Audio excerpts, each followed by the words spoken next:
The American Society of Civil Engineers has consistently ranked American infrastructure at a D or below rating. And so that's very much like an ABC scale, so that would be a failing grade.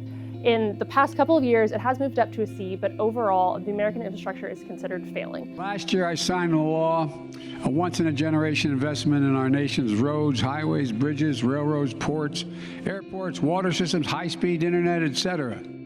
The third one is for time for debate, and that's for establishing the parameters of debate, how long a debate should happen. And I ask unanimous consent that this hour of time for the Republicans be divided as follows. First, for myself, 12 minutes, then Senator Hatch, 15 minutes, Senator Portman, 10 minutes, Senator Coates, 10 minutes, Senator Toomey, 10 minutes.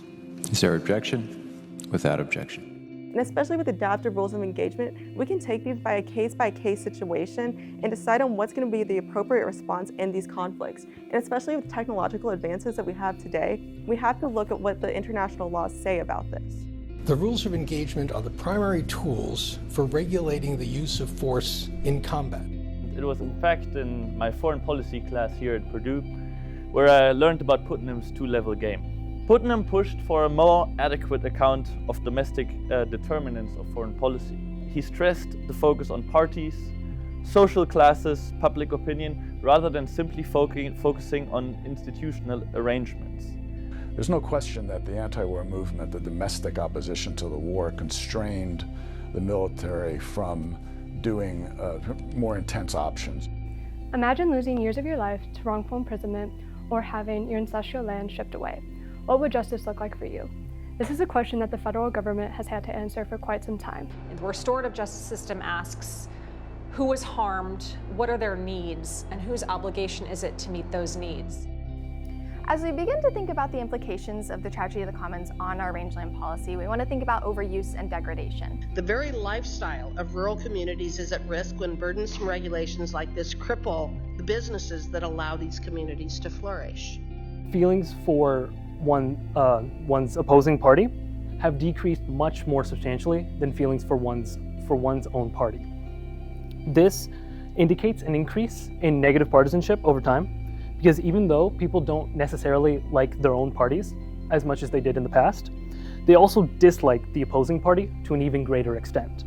The Trump anti-vote represents about 25% of the population.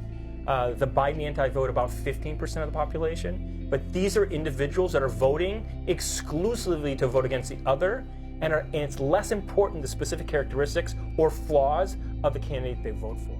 Unanimous consent can sometimes be strategically used to display incompetence of another party. What does that really mean? A party can bring up a piece of legislation that aligns with the other party's values, but they know is not fulfilling exactly what they're trying to do. Bringing it up, knowing that the other party will reject it. Understand again, if you hear the words, "I object," Senate Democrats are saying, no, we will not protect IVF and federal law because we want to play politics. After the 2022 landmark decision that was made by the Supreme Court that overturned Roe v. Wade, we saw a plummet in the public's trust in the Supreme Court. It actually went to an all-time low for the 21st century. As you can see in these two graphs, that is by party and just by public, we've seen an all-time low in trust. And although it's slowly been inching up, politicians are asking the important question of what can we do to increase the public's support for the Supreme Court. Term limits will help ensure that the court membership changes with some regularity. That would make timing for the court's nomination more predictable and less arbitrary.